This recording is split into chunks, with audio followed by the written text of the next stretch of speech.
that really made me stop in my tracks, and I kind of suddenly had this realization that if I couldn't play, I was going to really mind.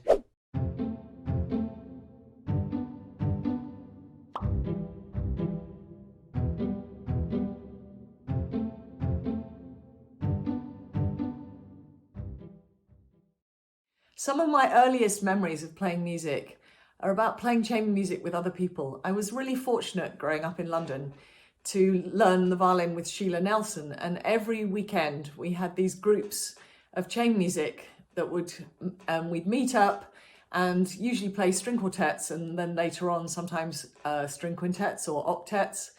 And we studied these pieces really quite intensely for young people. I think so lucky to be playing this amazing music from about the age of 8 onwards.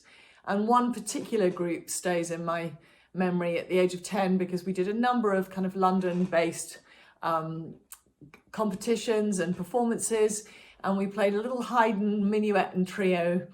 And as usual in the second violin, which I was then, you're kind of chugging along, playing the cha-cha in the minuet often. But the trio had a lovely little moment for the second violin part.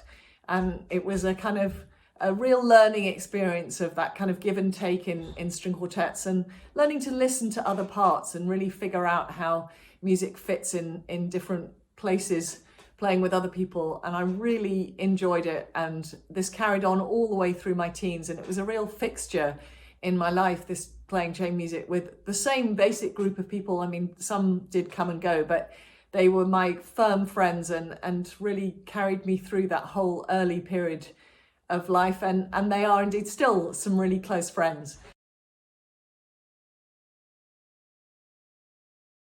My early orchestral memories are all centred around the London School's orchestras and ensembles. I started in the London School's string ensemble and then went on to the London School's concert orchestra. And my really enduring memory of that particular orchestra is of playing Dvorak's 8th Symphony for the first time. And this was the first time I'd played a whole piece. Often when you're children, you play a movement of this or a movement of that. And there was something just really amazing about the experience of playing a whole symphony.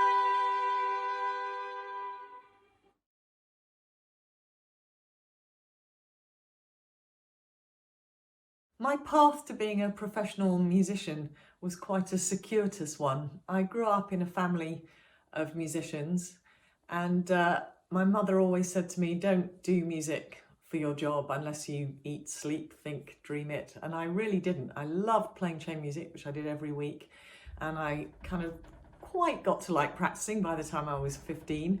But I also really enjoyed my academic work, and so I went off to university after school. And then while I was in the European Youth Orchestra, Union Youth Orchestra, or ECYO as it was then, the European Community Youth Orchestra, I got tendinitis, and from doing lots of kind of passionate chamber music and orchestral playing, but not really enough thoughtful practice. And that really made me stop in my tracks, and I kind of suddenly had this realization that if I couldn't play, I was going to really mind. And so in the end, it didn't really feel like a decision. It was almost a thing that I couldn't not do. And so then it was a sort of path to recovery, changed teacher, and I started really thinking a lot more about technique and posture and relaxation and just general body aspects of learning how to play, and became much more relaxed, and thankfully got rid of that pain, which I've not really suffered from at all since then. And went on to do a postgrad, first in London at the Guildhall and then in America.